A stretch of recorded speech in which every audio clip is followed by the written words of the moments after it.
Today we are with Mr. Narayan Mahadevan. He is the founder of Bridge Labs. He is a startup specialist and a strong technologist with a deep understanding in mobile and cloud space. He has an experience of nearly 2 decades, and he has experience both in India as well as in USA. He has headed engineering and in multiple product companies and has brought in extensive experience to build organization involved in product engineering and R&D. He founded Bridge Labs in the year 2015, and it has been wonderful 5 years for Bridge Labs now. So today we'll talk to him about when Bridge Lab was founded, what is its purpose and mission, and how can it help you guys. So yeah, welcome, sir. Yeah, thank you. Pleasure to be in the show. All right, sir. So our first question to you is, sir, you have founded Zesta too. You founded Zesta a few years back, and then you founded Bridge Labs. So my question is, what inspired you to be an entrepreneur, and what about entrepreneurship excites you? I think entrepreneurship. The main excitement of entrepreneurship is that what you believe in, you have the freedom to solve it. Right. That is the. Apna hat Jagannath. So, all entrepreneurs will say this, right? So in a way that, you are defining your own journey. You're defining, you're doing what you're passionate about, and you're deeply involved in the problem that you're trying to solve. They say that once an entrepreneur, always an entrepreneur. So एक बार लग जाता है तो आप छोड़ते नहीं हो. Yes. So entrepreneur, I think. And every youngster out there, that journey of being an entrepreneur or working with an entrepreneur is a very critical thing, because you learn all the aspects of how do you run a show. Not only that, right? You learn about life. You learn about how to hang in there. You learn about marathon that you get through. Right, and to keep your passion alive, to create more believers. So it's a fantastic journey for anyone to be in. Right, it's not at all the risk that one believes in. To begin with, it's good to work with some entrepreneurs, some startups, but then so that you can define your own journey. Right. I think that's a great answer. So even in college, Dunya, so we're a young organization. So the spirit is in entrepreneurship only. So yeah, I can definitely get the idea of it. So my next question is, you basically started Bridge Labs in the edutech sector. Previously, you have worked with Moj Mobiles as the CTO and Eurek System as the CTO. So what basically made you switch to the edutech sector, and what keeps you connected and motivated to work here? So actually, the problem that Bridge Lab is trying to solve, right? It's a universal problem. It's tremendously there in India, and it is also a global problem, right? So fundamentally, it is a problem that every technology organization will completely agree with, and every engineer will agree with, right? That technology companies will say that where are engineers? I can't find them. And engineers would say, where is jobs? I can't find them. Right? And this frustration was there all throughout after I moved back to India, right? Working with the multinational companies as CTOs of many companies.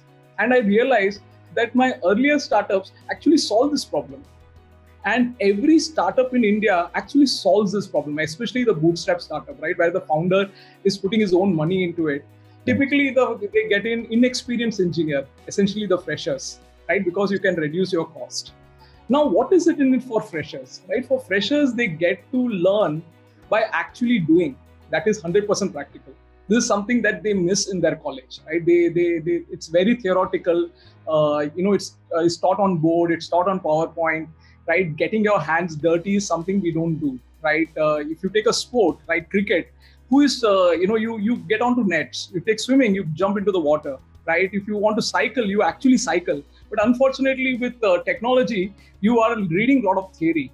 Right, and I realized when I wanted to start Bridge Labs, I said, यार ये problem अभी solve करना ही है. right? And मेरा startup तो पहले solve ही करना था कि there we were taking an experienced engineer into a startup, and then they got to learn by doing. They were mentored by real engineers, right? They learned technology that was needed for the in the shop floor, and they became a very productive engineer.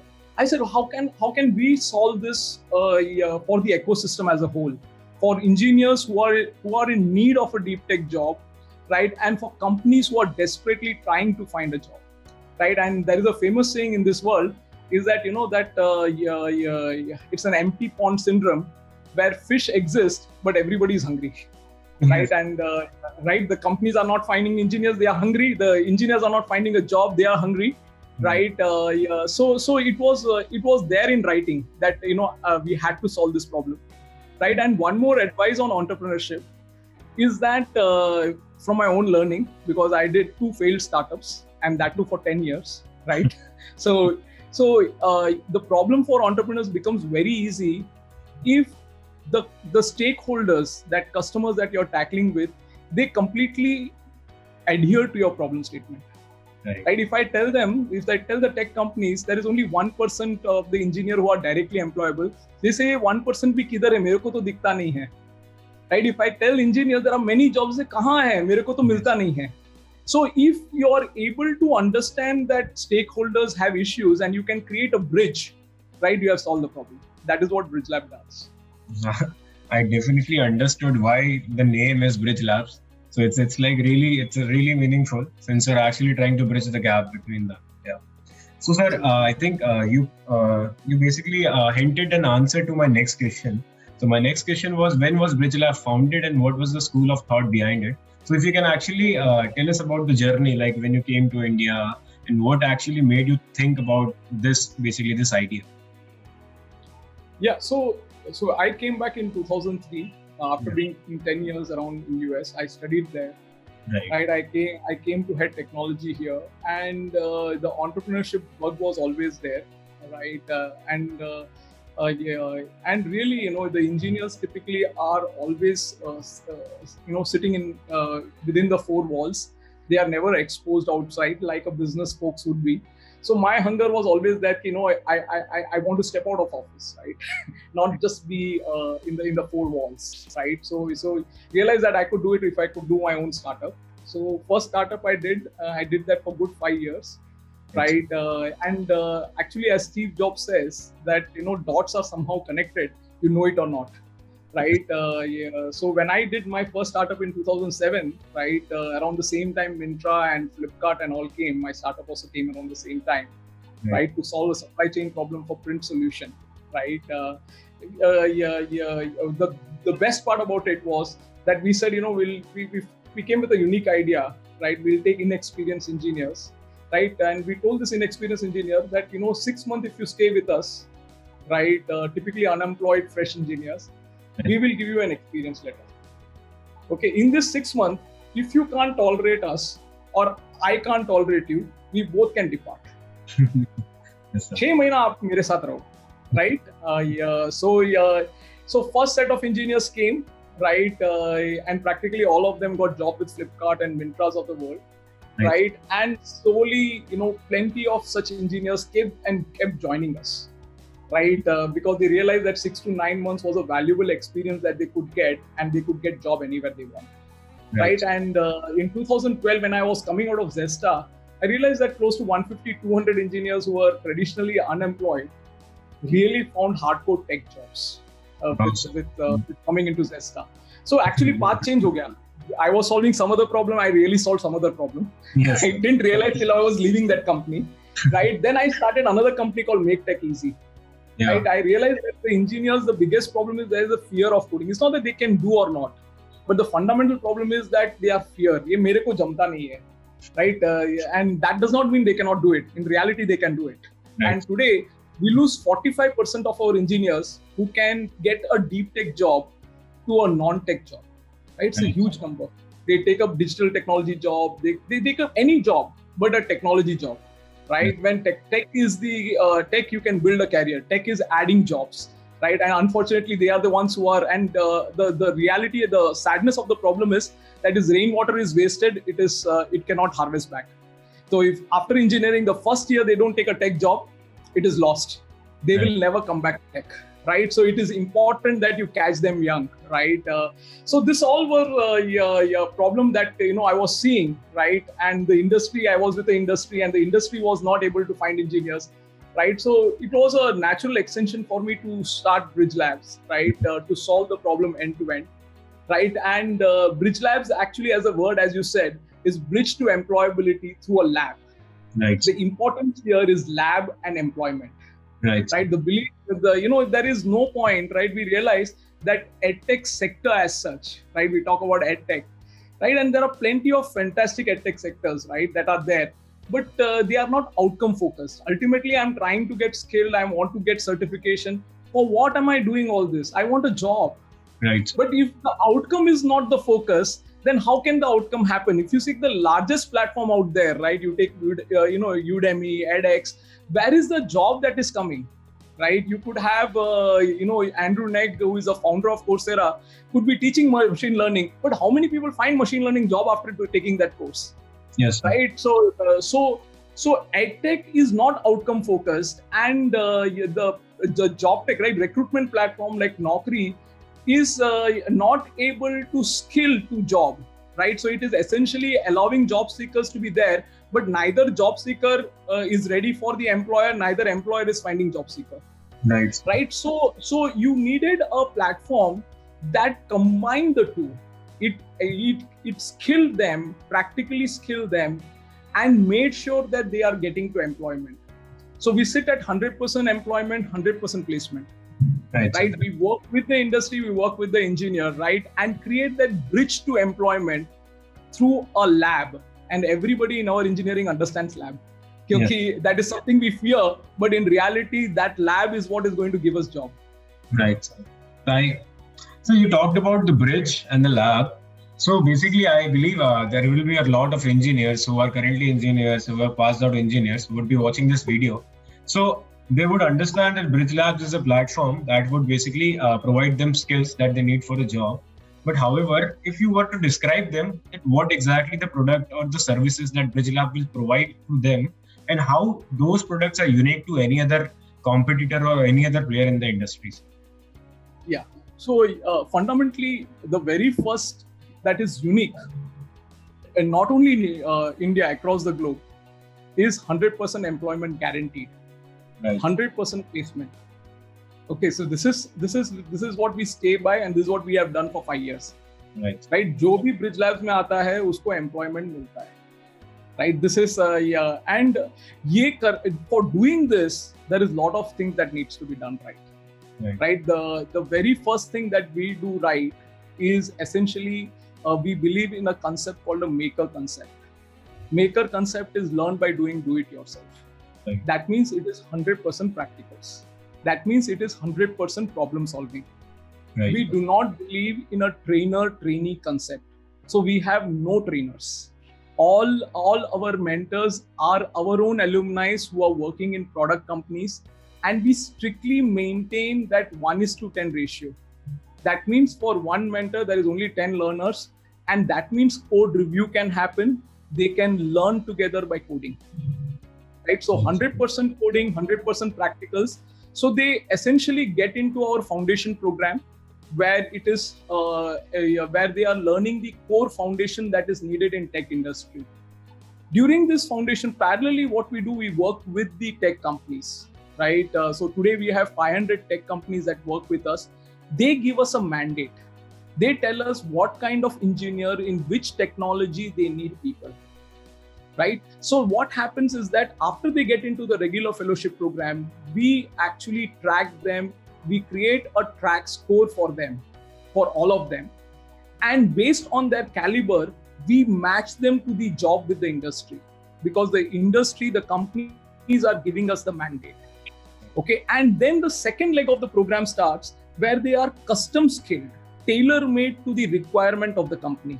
And then they join the company. Right. So every company that works. So the second is the biggest problem that we solve today. The companies do not get tailor-made engineers. Right. So essentially, what the problem the technology company face is that they realize that there is no pool available. If I want a cloud engineer, I can't find a cloud engineer. If I want a DevOps engineer, I can't find. If I want a full stack engineer, I can't find. They realize that they need to create one. There is no pool available. That's good for freshers actually.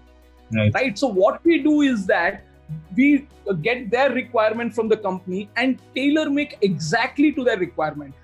And when I tailor make, मैं आपके लिए shirt बनाता हूं तो मैं बोलूंगा यार आपको तो पहनना पड़ेगा, आपके लिए शर्ट बनाया है तो आप कैसे बोल सकते हो मुझे नहीं पहनना है.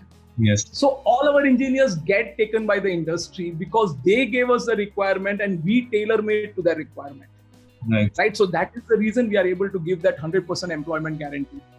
Right. And this is something that is unique in this whole edtech sector. Nobody gives this guarantee. And we have learned in last 5 years to give that. So not only skilling is important, along with that, employment is important. Otherwise, that skill has no value. That is what we work for. That USP is actually really impressive. And I need to thank you, sir. Like the answer was really informative. Like I'm not an engineer, but I can understand like what BridgeCare Lab can provide to me.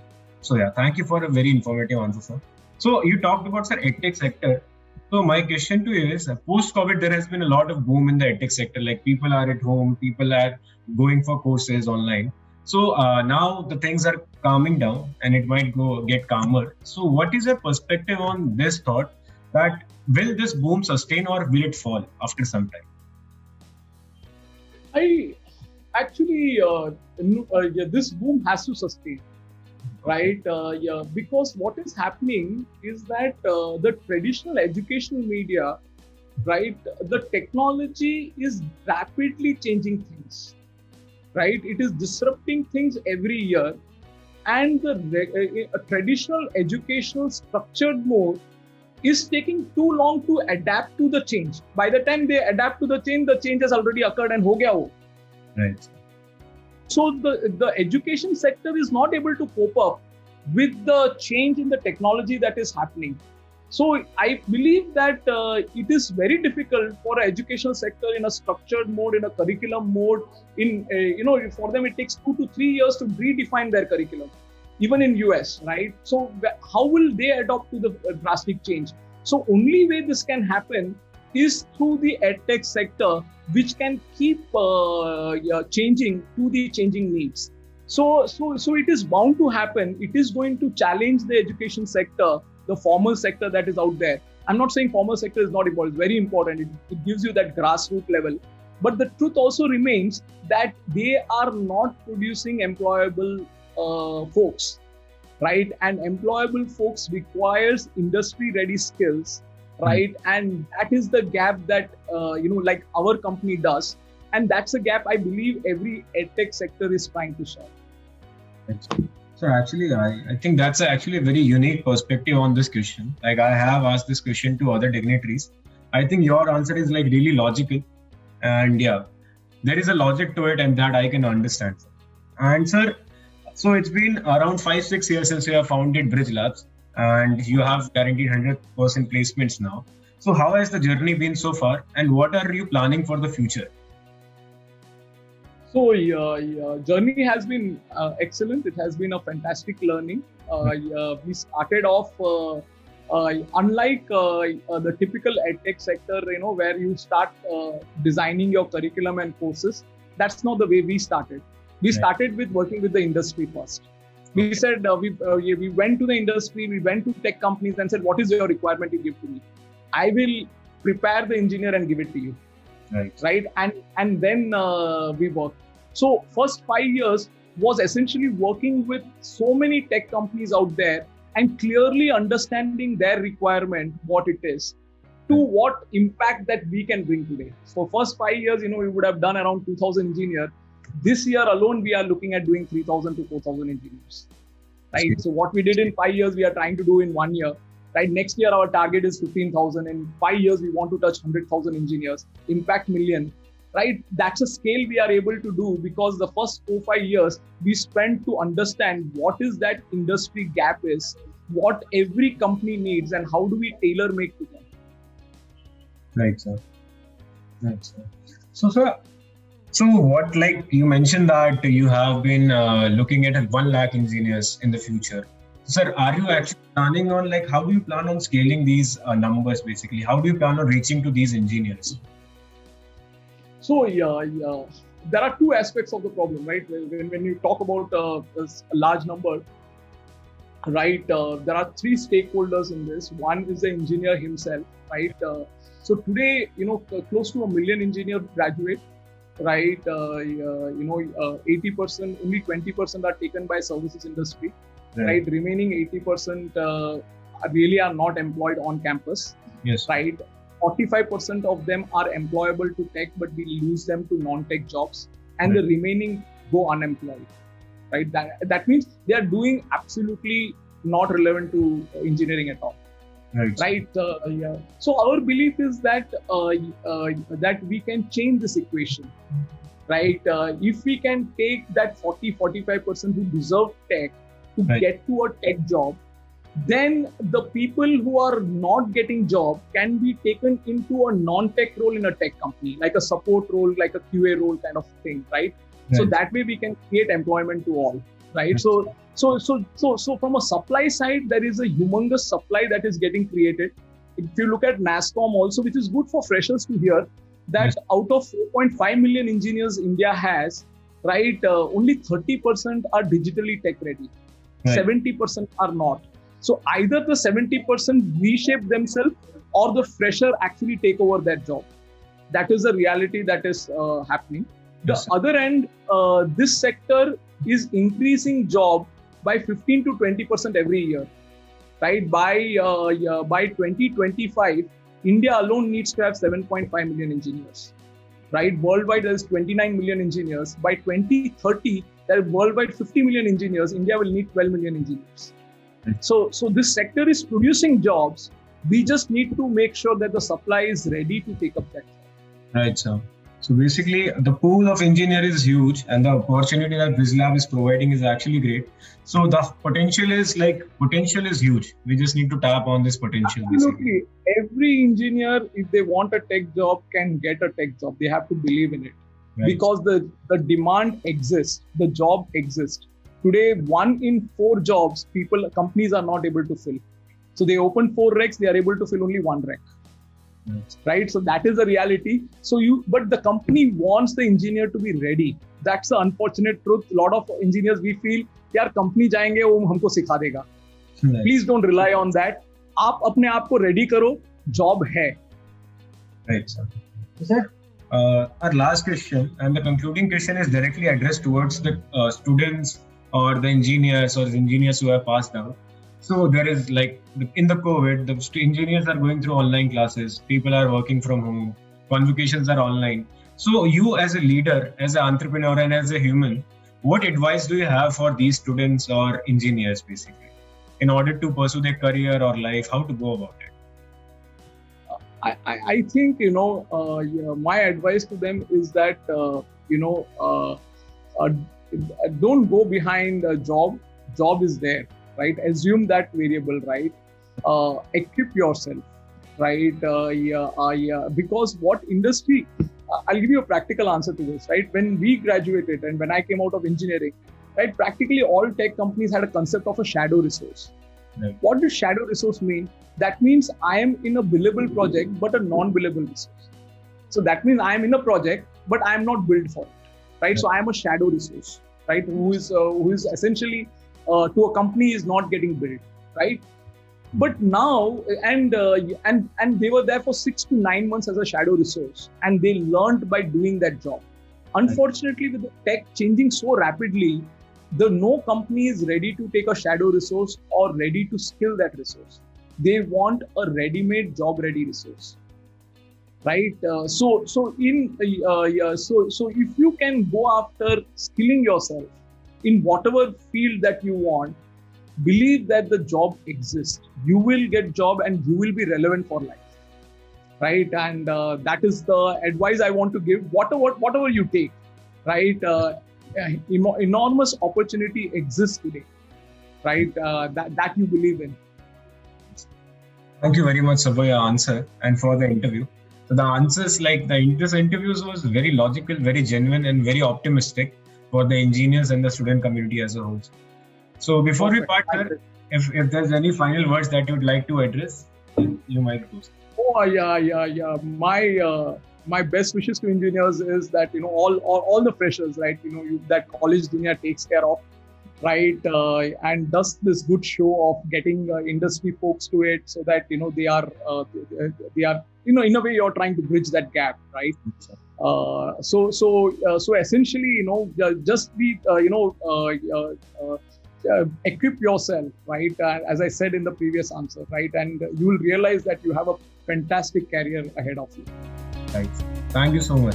Thank you so much. Thank you so much, guys, for watching this video. Thank you.